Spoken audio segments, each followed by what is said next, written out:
à moi qu'à crier vers l'éternel. Pas gentil, moi dans la peine, moi pas ni force forcée. Et tout qui me qu'est, moi pense, moi pas arriver. Allez, je dis à moi commander, anti-faveur pour Dieu. Moi commander grâce. Grâce éternelle. Ah oui, ma commande grâce éternelle. C'est une grâce que tu nous fais. Donc, nous te remercions d'ailleurs. Et Seigneur, merci pour ce moment. Donc, je vais rapidement m'incliner pour rendre grâce à ce moment. Donc, lui rendre toute la gloire revient à notre Dieu. Éternel, en m'inclinant, Éternel, mon Dieu, je te loue, je te bénis. Tu as dit au commencement était la parole et tu étais la parole. Au commencement, tu as créé tout avec la parole. Et c'est pour cela que, Seigneur, que tu as créé cette parole pour nous édifier, pour nous fortifier. Nous te rendons grâce, Seigneur, pour cela. Et Seigneur, tu nous protèges par tout ce vacarme dans ce monde. Tu nous protèges contre nos ennemis. Tu nous protèges, Seigneur, contre les dangers. Et Seigneur, c'est toi-même encore qui nous entoure et qui nous remplit d'amour. Nous te louons, nous te bénissons. Et je vais donc finir cette prière par un psaume, le psaume de David. David connaissait justement toutes ces difficultés lorsqu'il était poursuivi par donc ses ennemis, poursuivi par toutes les contraintes de la vie. Donc il connaissait, il savait qu'il y avait un Dieu qui pouvait l'aider. Donc nous sommes dans le psaume 91. Le psaume 91, il est dit: celui qui demeure sous l'abri du Très-Haut repose à l'ombre du Tout-Puissant. Je dis à l'Éternel, mon refuge et ma forteresse, mon Dieu en qui je me confie, car c'est lui qui me délivre du filet de l'oiseleur. De la peste et de ses ravages, il te couvrira de ses plumes et tu trouveras un refuge sous ses ailes. Sa fidélité est un bouclier et une cuirasse. Tu ne craindras ni les terreurs de la nuit, ni les flèches qui volent en plein jour, ni la peste qui marche dans les ténèbres, ni les contagions qui frappent en plein midi. Que 1000 tombent à ton côté et 10 000 à ta droite. Tu ne seras pas atteint. De tes yeux seulement, tu regarderas et tu verras la rétribution des méchants. Car tu es mon refuge, ô Éternel. Tu fais du Très-Haut ta retraite. Aucun malheur ne t'arrivera. Aucun fléau n'approchera de ta tente. Car il ordonnera à ses anges de te porter dans toutes tes voies. Ils te porteront dans les mains de peur que ton pied ne heurte contre une pierre. Tu marcheras sur le lion et sur l'aspic. Tu fouleras le lionceau et le dragon. Puisqu'il m'aime, je le délivrerai. Je le protégerai puisqu'il connaît mon nom. Il m'invoquera et je lui répondrai. Je serai avec lui dans la détresse. Je le délivrerai et je le glorifierai. Je le rassasierai de longs jours et je lui ferai voir mon salut. Amen. Amen. Dieu est grand dans sa protection, sentant que la puissance que Dieu met dans la réponse qu'il donne donc à David, c'est de le protéger. Amen. Je voudrais saluer donc à pas de géant, je veux saluer toutes les personnes, tous nos collaborateurs, toutes les personnes qui sont de loin ou de près. Je veux donc te dire avec une grande salutation que peu importe l'endroit où tu te trouves, la puissance de Dieu te localise là où tu es. Peu importe qu'il y ait des Wi-Fi, qu'il n'y ait pas de Wi-Fi, qu'il y ait des zones d'ombre ou pas, Dieu te voit et il se connecte avec toi. Amen, alléluia. Donc la salutation vient de toutes les personnes, sincèrement, toutes les personnes qui regardent Zouk TV. Et je veux donc les saluer avec, et leur donner justement cette bénédiction de l'Éternel. La Bible dit, celui qui vient au nom de l'Éternel est béni. Donc tu es béni si tu viens écouter la parole au nom de l'Éternel. Amen. Je ne peux commencer cette émission sans ne pas t'inviter justement donc à ce voyage, un voyage dont on vous parle parce que il est proche, que tu puisses acheter déjà ton billet à Zouk TV Voyage. Donc exclusivement, achète ton billet à Zouk TV Voyage pour ce voyage donc sur la famille qui se tiendra sur le Costa Fascinosa. Le Costa Fascinosa, donc tu vas rencontrer de grosses pointures, tu vas rencontrer des personnes qui vont donc te porter la parole, comme les stadiums, Pasteur Alain Villon. Donc il y a toutes ces personnes qui seront là, donc et les chantres aussi vont donc t'accompagner. J'ai dit Rapon, José Versol. Donc il y a des chantres qui seront là pour justement t'accompagner dans ce voyage. Ça, c'était donc la première invitation. La deuxième invitation, je voudrais donc t'inviter, parce que je t'invite parce que je sais qu'il y a beaucoup de personnes qui regardent Zouk TV sur la Guyane. Donc, Zouk TV sur la Guyane. Donc, je t'invite à ce séminaire qui se fera donc le 23, le 24 et le 25 avec le pasteur Anderson et le pasteur Alain Villon, donc deux grosses pointures pour te porter un message très important sur la Guyane. Donc je te donne leur numéro de contact. Le numéro de contact sur la Guyane, c'est 0694, je dis bien 0694 09 81 39 09 81 39, mais en faisant le 0694. Amen. C'est une bénédiction spéciale si tu invites une personne, mais je te dis d'ores et déjà qu'il faut toi-même rester là, viens attraper ta bénédiction sur la Guyane. Amen. Ce matin, donc, je veux te porter une courte exhortation ce matin. Cette exhortation, c'est sur le miracle de Dieu n'est pas épuisé.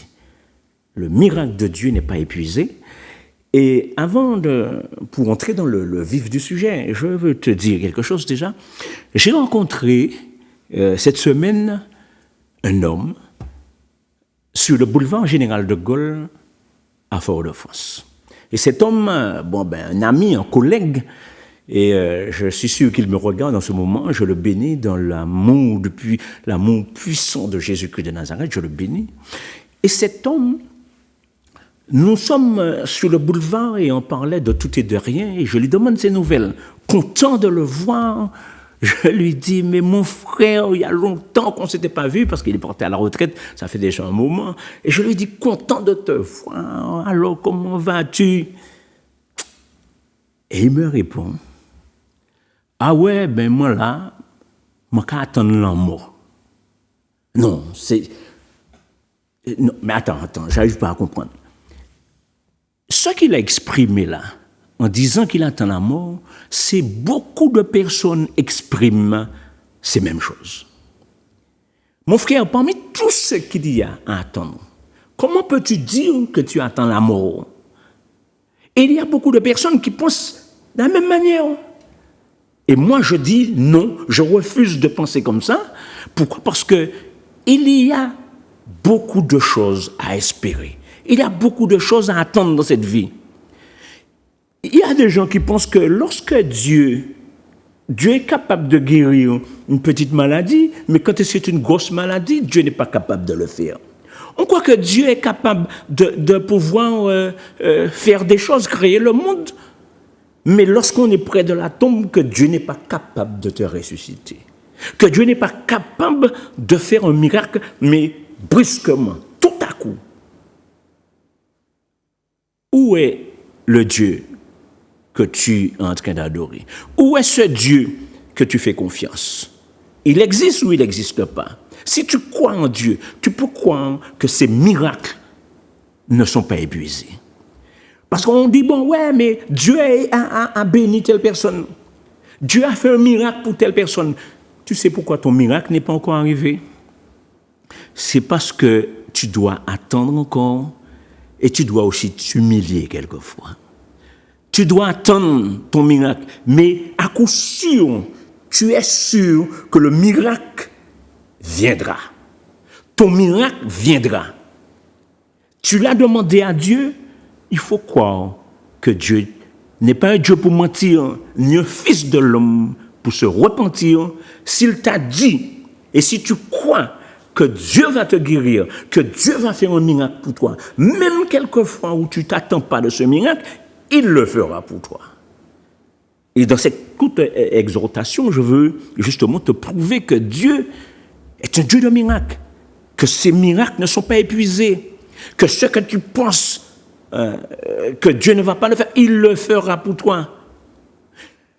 Regardons dans le livre d'Habakkuk.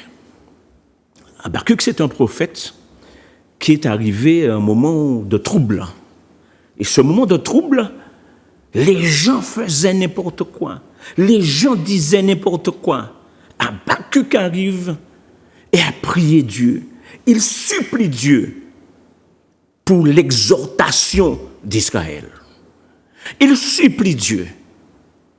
Et nous sommes dans le livre d'Habakkuk, Habakkuk 2. Habakkuk 2, du verset 1er à 3. Voici ce qu'il est dit. J'étais à mon poste et je me tenais sur la tour. Je veillais pour voir ce que l'Éternel me dirait et ce que je répliquerais après ma plainte. L'Éternel m'adressa la parole et il dit, écris la prophétie. Grave-la sur des tablettes afin qu'on la lise couramment. Car c'est une prophétie dont le temps est fixé. Elle marche vers son terme et elle ne mentira pas. Si elle tarde, attends-la, car elle s'accomplira certainement. Donc, tu es là, tu penses que non, j'ai demandé ça, non, maman de bon Dieu bagaille, mais il pas qu'à faire. Il y a un moment, maman a demandé guérison, mais il pas qu'à guérir. Il y a un moment, maman a supplié Dieu, mais il pas qu'à faire. Il te dit qu'il viendra. Et il viendra sûrement. Qu'il s'accomplira. Sûrement. Pour te montrer que la bénédiction de Dieu, pour te montrer que les guérisons de Dieu, tout ce que Dieu a pour te donner, qu'il n'est pas épuisé, les miracles de Dieu ne sont pas épuisés.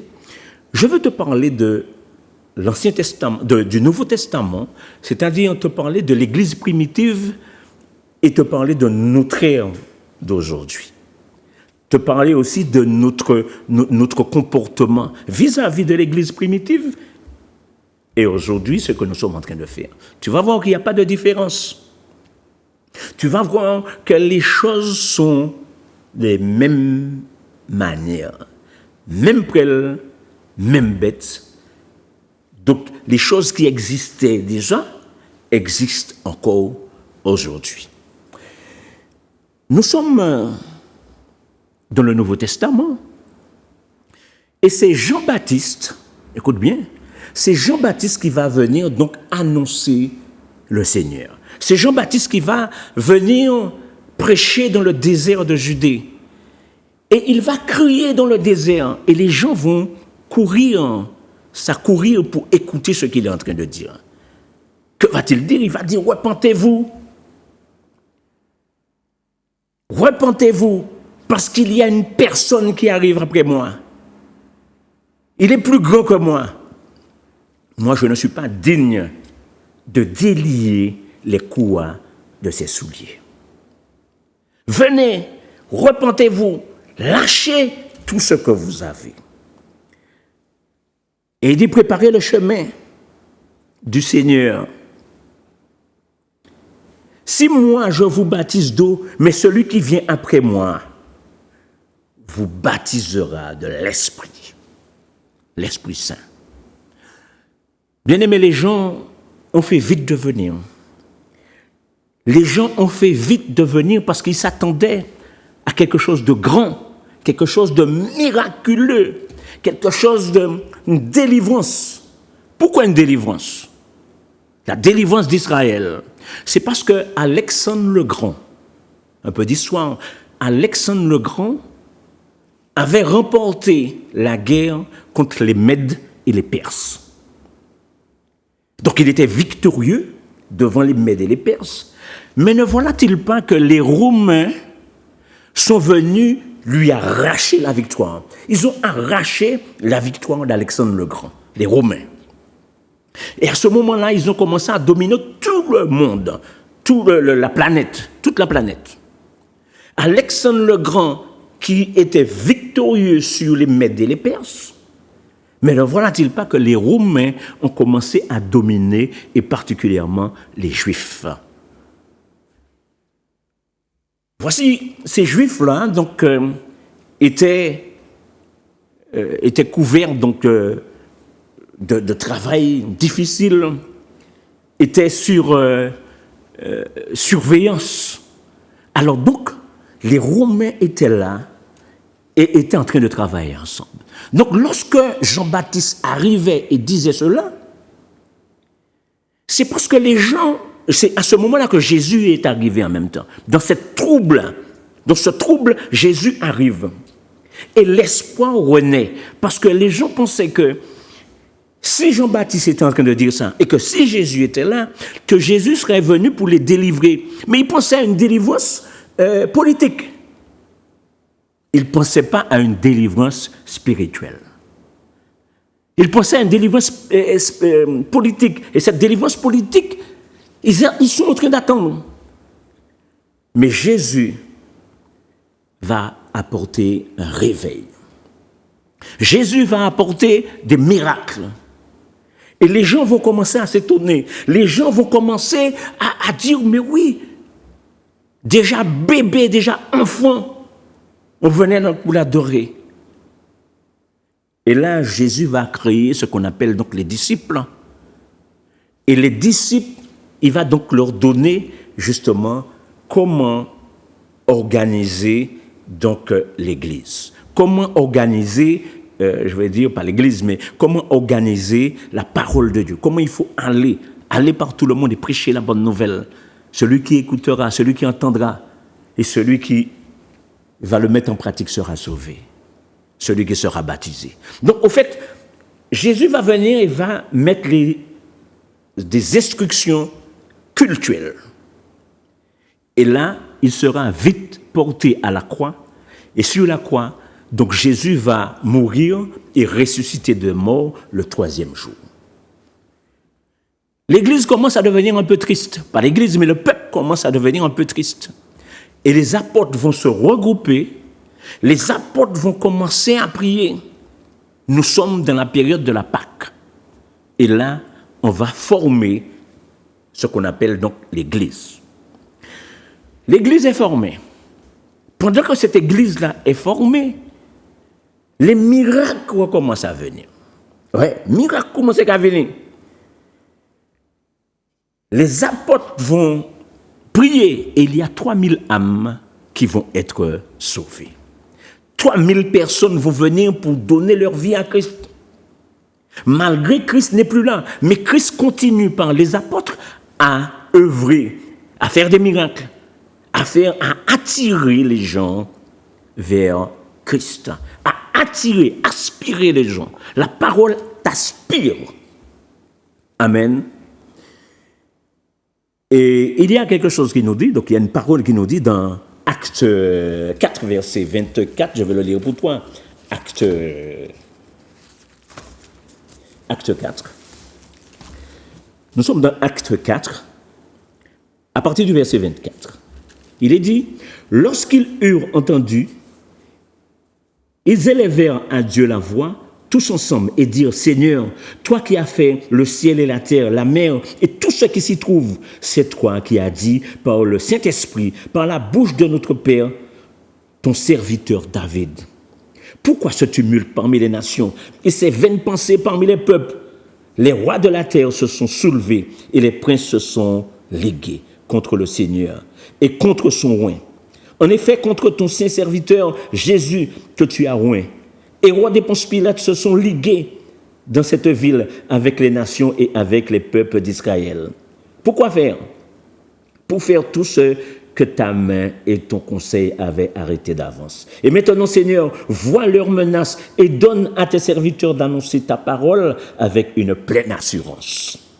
En étendant ta main pour qu'ils se fassent des guérisons, des miracles et des prodiges par le nom de ton saint serviteur Jésus.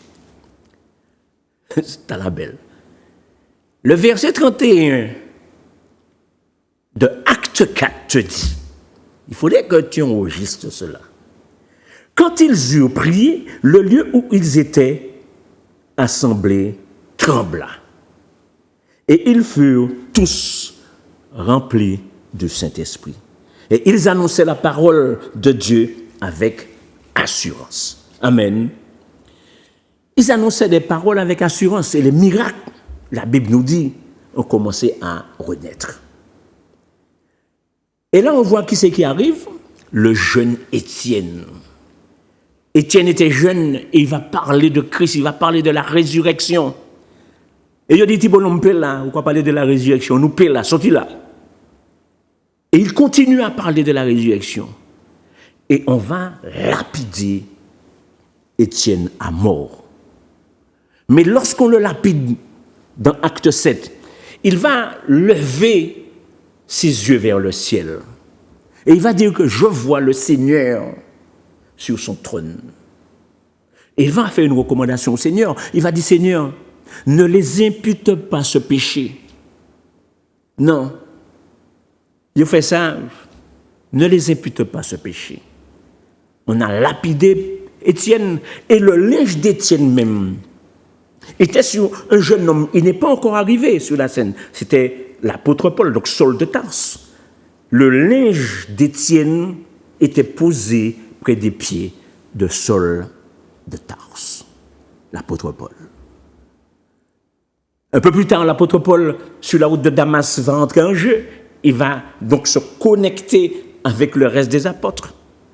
Bien qu'on a eu peur de lui à un certain moment. Mais il va venir avec les apôtres. Et les miracles, en fait, nous sommes où? Dans l'église primitive. Le diacre Philippe entend une voix. Philippe, il entend une voix qui lui dit, va sur le chemin de Jérusalem qui mène vers Gaza. Voilà. Un endroit où il n'y a personne. Il entend cette voix qui lui dit ça. Et il part. Il va donc sur la route de Jérusalem qui mène vers Gaza. Lorsqu'il arrive là, que voit-il? Il voit un eunuque éthiopien, assis dans son char. L'eunuque éthiopien est en train de lire. Et la voix dit à Philippe, parce que tu aurais pu croire que quand tu entends cette voix-là, que tu n'iras pas. Qui te parle, tu ne sais pas. La voix lui dit, approche-toi de ce char. Et il s'approche du char, là où se trouve l'eunuque éthiopien. Et là, il entend l'eunuque éthiopien qui lit quelque chose sur Jésus. Et là, il va dire à l'eunuque, comprends-tu ce que tu es en train de lire? Parce que, attention, c'est comme s'il y a un ministre de la France qui sort et qui arrive ici, et puis tu vas venir lui demander est-ce qu'il comprend ce qu'il est en train de lire. Toi-même, tu vas raisonner pour dire, mais s'il est ministre, s'il est responsable du trésor de l'endroit où il se trouve, de l'Éthiopie. Donc, comment peux-tu te dire, eh bien, comprends-tu ce que tu lis? Eh bien, oui. Et l'eunuque va répondre, comment le comprendrais-je si personne ne me l'explique? Donc, on a toujours besoin d'une explication dans la vie. Et là, il va expliquer à Philippe, Philippe va expliquer à l'eunuque que ce que tu es en train de lire là, c'est que Il a été mené comme une brebis à la boucherie et comme un agneau muet devant celui qui le tond. Donc, c'était Jésus-Christ de Nazareth donc, qui devait mourir pour nos péchés.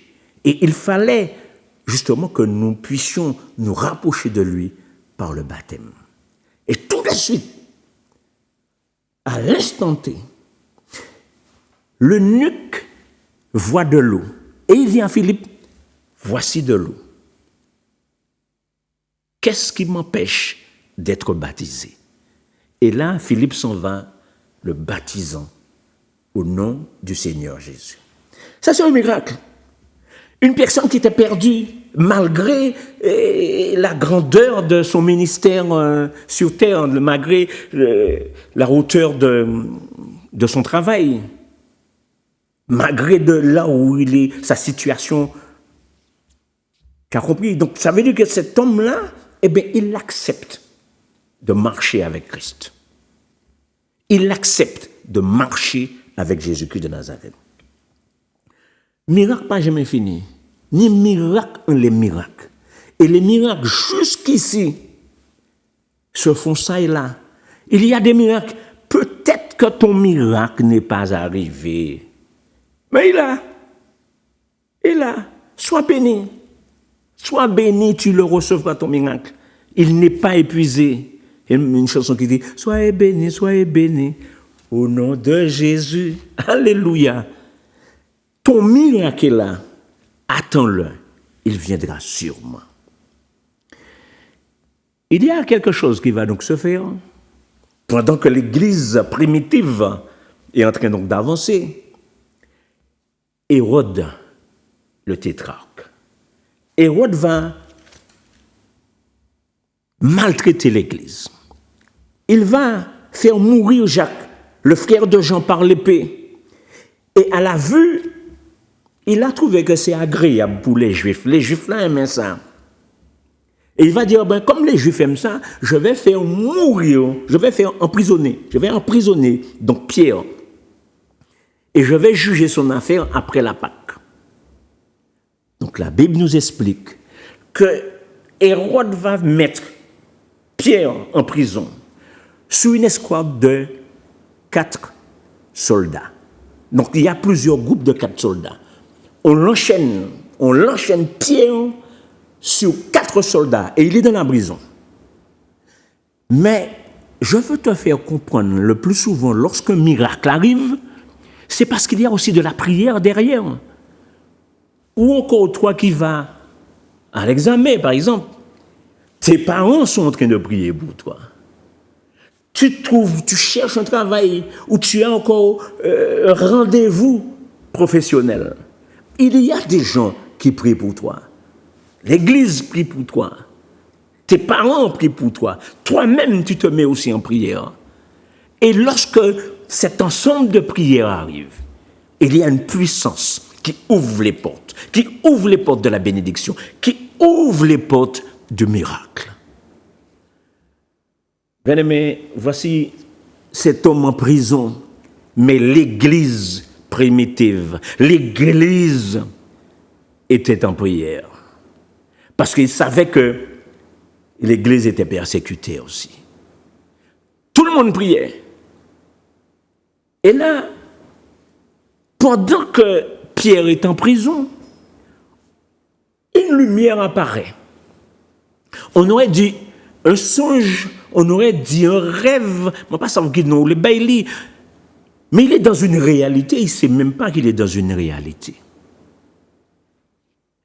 Et la voix lui dit, lève-toi promptement, mets tes chaussures, et mets ta ceinture, et on a les. Donc, il se lève, mais gicle au milieu des soldats endormis, les sentinelles qui gardent la prison. Il traverse donc au milieu donc, de ces sentinelles. Et là, il part. Le miracle que Dieu vient d'opérer là, la porte de la prison qui s'ouvre automatiquement, et il sort. Jusque-là, il peut se pincer, il peut dire, mais qu'est-ce qui est arrivé moi là? Je ne comprends pas. Et c'est ce qui nous arrive, que nous n'arrivons pas à comprendre le plus souvent lorsqu'il y a un miracle qui nous arrive. Tu te poses des questions, mais c'est moi. Eh bien oui, c'est bien toi. Ce miracle-là est destiné pour toi. C'est à toi ce miracle-là. Qui sort les faire encore? Tu veux chercher où? C'est ton miracle. C'est ton moment. Et chacun de nous, nous avons justement ce moment-là. Chacun de nous. Pierre va partir. Et Pierre va aller donc chez Marie, la mère de Jacques. Et là, les gens étaient en train de prier. Et il frappe à la porte. Parce qu'il est libre, libre. Il frappe à la porte. Et là, il y avait une femme qui s'appelait donc Rhoda. Rhoda vient écouter qui c'est qui est à la porte. Et Rhoda va dire, qui est-ce qui est là? Pierre va dire, mais c'est Pierre. Regardez maintenant, Pierre là, Joël va dire, mais c'est Pierre. Pierre là, Joël. Et elle va dire, Rhoda va dire à la foule, on dirait que c'est Pierre, c'est sa voix, mais ça ne peut pas être lui parce qu'il est en prison. Donc les gens, il y avait une confusion. Au lieu d'ouvrir la porte, eh bien, les gens étaient vraiment en train de se poser la question, est-ce un miracle? Est-ce un mensonge venant des Romains pour que les Romains puissent les attraper? Parce que les Romains ne voulaient pas donc qu'ils se rassemblent pour parler d'une personne, pour parler le nom de Jésus-Christ de Nazareth. Tu pouvais te rassembler pour parler de n'importe quoi. Tu pouvais te rassembler pour dire ou faire n'importe quoi. Mais sauf parler du nom de Jésus-Christ. Là, il ouvre la porte là, il voit que c'est vraiment lui. Il dit, ah, c'est bien lui. C'est bien notre homme là. Ah ouais, nous l'aimons. Pierre, il est sorti de prison, mais avec cette puissance, avec ce miracle. Je veux te dire que ton miracle, le miracle que tu attends depuis si longtemps, le miracle que tu attends, tu penses que même tu te dis, mais non, mais Dieu n'a existé. Si Dieu a existé, il a fait un miracle. Bon, si bon Dieu a existé, c'est ce que nous nous disons le plus souvent. Si mon Dieu a existé, je t'ai exagéré. Si mon Dieu a existé, je t'ai exagéré. Si mon Dieu a existé, eh bien bon, eh bien tout. Il y a beaucoup de si.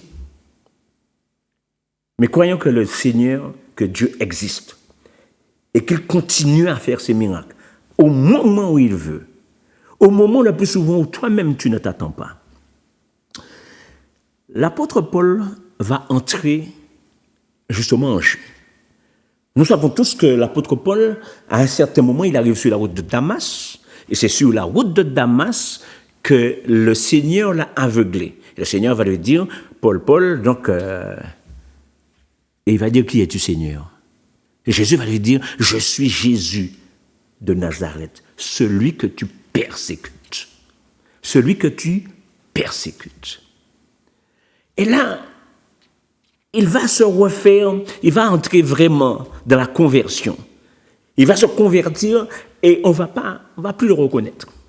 On va plus le reconnaître. Au départ, on a un peu peur de lui parce que, c'était lui là qui poursuivait les chrétiens. C'était lui là qui massacrait les chrétiens, qui les ramenait vivants à Rome. Mais là, il est arrivé à un chemin de non-retour. Il est arrivé à un moment où Christ l'a bloqué là. Et Christ va lui dire, là, maintenant tu vas travailler pour moi. Tu vas aller dire partout dans le monde, apporte des nations, ce que moi j'ai fait pour toi. Et c'est pour cela que le plus souvent, lorsque tu as un miracle de fait, va dire aux gens ce que le Seigneur a fait pour toi. Amen. À un certain moment, puisque nous sommes toujours dans le problème de la résurrection, Paul veut comparaître parce qu'on veut l'accuser, alors qu'il n'a rien dit. Il a simplement dit qu'il n'y a pas, il n'y a que la résurrection. Il n'y a que la résurrection. Et c'est Jésus-Christ de Nazareth donc est ressuscité des morts et le troisième jour, il est revenu. Lorsqu'il a dit ça, les gens ont commencé à s'énerver. On a pensé à ce que Étienne avait dit. Et là, les gens vraiment le poursuit pour le tuer, pour l'abattre. Et là, il veut comparaître devant César. Il y avait donc un bateau qui partait et qui allait à Sicile. Et ce bateau-là va faire naufrage. Le bateau va faire naufrage où? À Malte. Mais le bateau, Paul, le soir, savait que le bateau allait faire naufrage et qu'il n'y aurait pas eu de personnes atteintes de mort, quoi que ce soit. Les gens devaient sortir donc sains et saufs. Lorsque les gens ils sont arrivés sur la terre de Malte, c'était donc les barbares qui les attendaient. Les barbares étaient là pour faire quoi? Pour les recevoir. Et au moment où ils ont commencé à se réchauffer, parce qu'ils ont pris la mer, ils ont réussi à joindre la terre sèche. Et là, ils vont se réchauffer près de l'eau, près du feu, se réchauffer. Et en prenant de la paille, l'apôtre Paul va saisir un serpent dans la paille.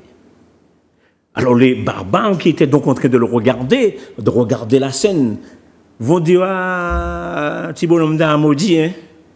Thibaut n'a pas bon. Pourquoi? Parce qu'il a fait tout ça de parcours sur la mer. Il a failli mourir. Et il vient là encore sur la terre. Il arrive à joindre la terre ferme. Et voici maintenant un serpent va le décapiter. Et les barbares sont restés là à attendre pour voir la réaction, le voir tomber mort raide. Et que fait-il? Voici l'apôtre Paul qui secoue le serpent. Le serpent tombe et il est là en vie, et il est en train de parler. C'est lui qui encourage, c'est lui qui... Et les gens, les barbares se sont étonnés. Ils ont dit, ah, Michel, c'est vraiment Dieu. Et on a dit, ah, c'est Zeus. On a trouvé un nom pour eux. Ils ont même à un certain moment voulu adorer l'apôtre Paul. Et l'apôtre Paul a dit non, ne faites surtout pas ça. Il y a une seule adoration, la seule personne que nous devons adorer, c'est le Tout-Puissant. La seule personne, je ne suis rien du tout. Je ne suis rien. Ne m'adorez pas. Ne m'adorez pas. Alors donc, les gens ont toujours retenu ce nom-là, Zeus. On a commencé à lui donner des noms. Mais le peuple était aussi un peuple qui adorait donc plusieurs dieux. L'apôtre Paul, dans tous les miracles, parce qu'il a fait beaucoup de miracles lui aussi, et il savait qu'il était capable de le faire parce qu'il savait qu'il servait un grand Dieu et qu'il ne faisait que parler de Jésus-Christ de Nazareth. Lorsque Agabus, le prophète, est arrivé pour lui dire « Ne va pas là, on va te tenir, on va te ceinturer. » Et l'apôtre Paul a dit « Mais attends, vous êtes en train de pleurer là. Au contraire, je vais me lever, j'irai. Peu importe ce qui se fera. » Pourquoi? Parce qu'il était interdit de parler de Jésus-Christ de Nazareth. Et c'est là la difficulté, justement, dans ce monde. C'est que le plus souvent, toi-même, tu ne veux pas que l'on parle de Jésus. Mais depuis où il y a un petit problème, quoi, aïe mon Dieu, aïe. Tu ne veux pas le plus souvent que l'on parle de Jésus, ou alors tu n'as peut-être pas le temps de parler de Jésus-Christ de Nazareth.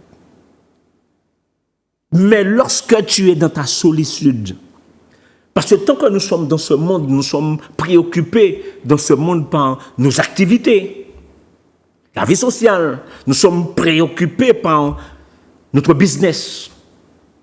Eh bien, on ne trouve pas bon de mettre quelquefois Jésus, de mettre Dieu dans notre business.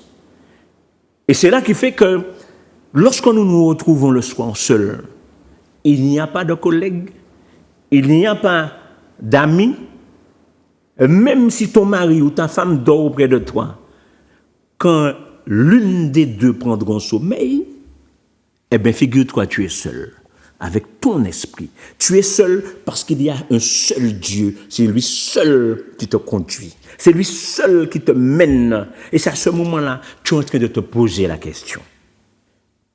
qui suis-je? Tu es en train de te poser la question, comment ferais-je? Tu es en train de te poser la question, mais qui est Dieu? Tu es en train de te poser la question, mais des questions qui sont là à tout moment et que tu pourrais même répondre sans te trouver couché dans ton lit. Et il y a un moment le plus souvent où les gens, quand ils sont vraiment dans l'attente, c'est à ce moment-là qu'ils savent qu'il y a un Dieu qui existe. Nous allons vers donc le téléphone, parce que je veux t'inviter, bien sûr. Allô? Oui, allô? Oui, bonjour. Oui, bonjour, oui. J'appelle, c'est pour demander pour la prière. Oui? Pour moi, pour la santé et pour la protection de mon corps. Oui, donc tu t'appelles? Francis. Allô? Oui, Francis. Oui, d'accord, entendu. Oui. Entendu. C'est bon? Oui, amen. Je prie. Oui. Attends, je vais te dire, oui, la protection de la maison aussi. Allô? Oui. Reprends? Oui, pour la protection de la maison. Oui, oui, oui, oui, oui. Amen, amen, amen. Oui, amen. Amen. Sois béni. Donc, je veux t'inviter déjà donc, à rejoindre un lieu de culte, à rejoindre un endroit où, si tu te sens esselé, de rejoindre un endroit pour que tu puisses prier avec des gens. Des gens, que tu puisses rencontrer des gens qui sont en communion avec le Seigneur. Donc, si tu n'as pas d'endroit, si tu n'as pas d'église, sache qu'il y a une église sur le gros monde, le temps du réveil, qui se trouve donc au Glotin, chemin Apollinaire Villon. Il est là, donc je te dis, rapproche-toi de cette église. Allô? Oui, Amen. oui, bonjour. Bonjour. Oui, je suis l'émission là, le temps du réveil. Je vois qu'il y a le pasteur qui dit qu'on peut appeler. Je vois qu'il y a des gens qui appellent pour prier, pour qu'on puisse prier pour eux. Oui. Oui, mais je ne suis pas en direct sur l'émission. Tu es en direct sur l'émission. Ah, d'accord, je peux. Ah, d'accord, d'accord. Donc, d'accord. Alors, je me prénomme Sylvie. Oui. Et je souhaiterais que vous priez pour moi parce que je suis à la recherche d'un travail, je fais des démarches, je vais sur place. Jusqu'à présent, je n'ai pas. Et des fois, mon mari me fait des petits reproches. Donc, et puis aussi pour ma santé, j'ai des problèmes d'insomnie. Je n'arrive pas, c'est pas évident. Et puis voilà, surtout pour mon couple, hein, voilà. Donc surtout pour le travail, très important. Le reste c'est important aussi. Oui, oui, oui. Mais le travail, la santé. Amen, amen, amen. Les problèmes d'insomnie, voilà. Et puis voilà mon couple. Et puis voilà, c'est une petite chose que je désire au fond de mon cœur. Et bien voilà, c'est déjà bien que j'ai pu vous avoir, gloire à Dieu. Et puis voilà. Amen. Surtout pour ça. Alléluia. Voilà. Donc je donne mon prénom. Est-ce que tu crois que Dieu fera pour toi? Oui, ah oui, ah oui. Amen, amen, amen. Ah amen. oui, ah oui, Entendu. oui. Donc, c'est la peine que je donne mon prénom, vous allez faire là? Oui, Sylvie, tu m'as dit, donc je... Oui, voilà. Eh bien, d'accord, je suis tellement contente de vous avoir. Merci, amen, amen. Eh bien, Toute la gloire revient à notre Dieu. Oui. Amen, amen. Eh bien, c'est bon. Merci. Entendu. Donc, après, je fais la prière ensemble pour toi. Très bien. Entendu. Merci bien, c'est gentil. Merci, bonne journée. Amen, bonne journée. Alléluia. Amen, allô?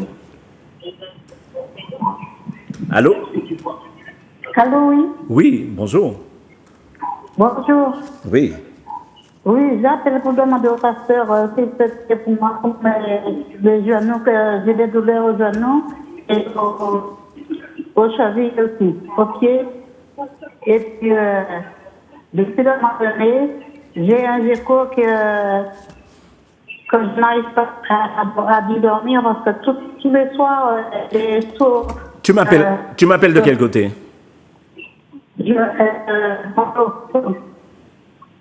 Allô? Oui. Tu m'appelles de quel côté?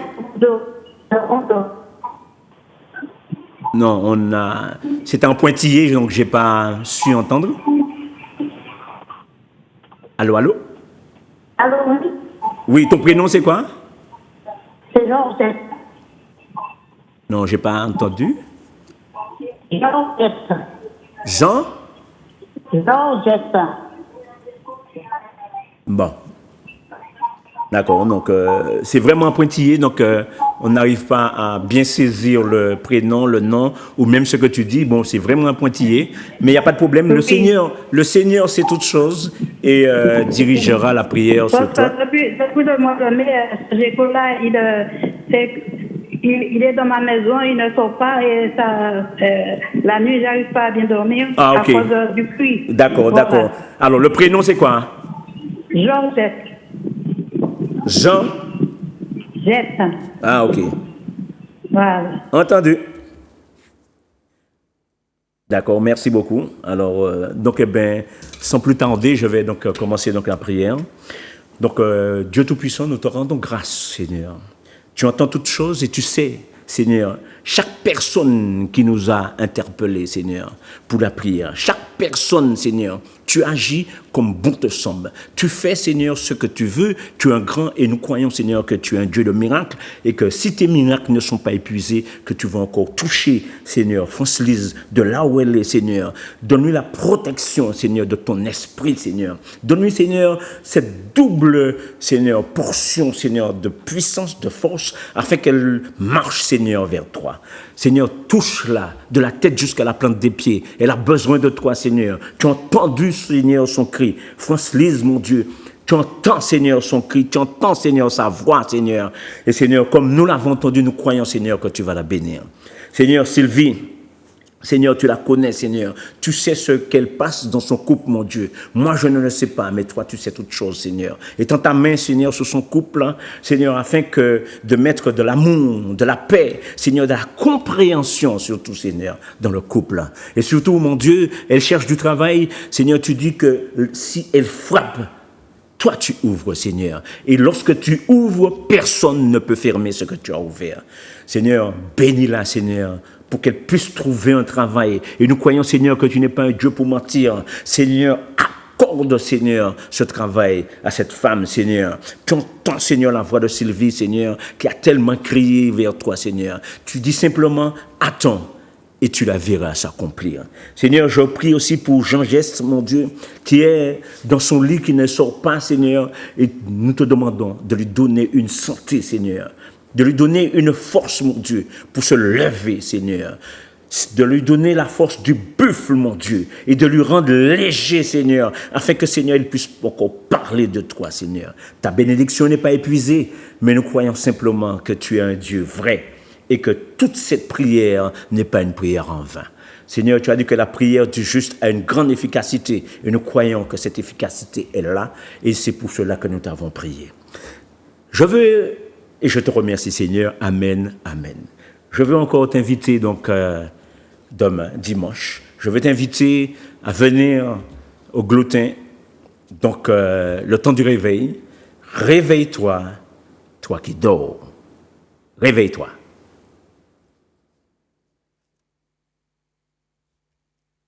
Grâce, grâce éternelle. Grâce, grâce au Seigneur. Je dis à moi qu'à crier, crier vers l'éternel. Pas gentil, moi dans la peine, moi pas ni force forcée. Et tout qui me qu'est, moi pense, moi pas arriver. Allez. Je dis à moi qu'à mon anti-faveur.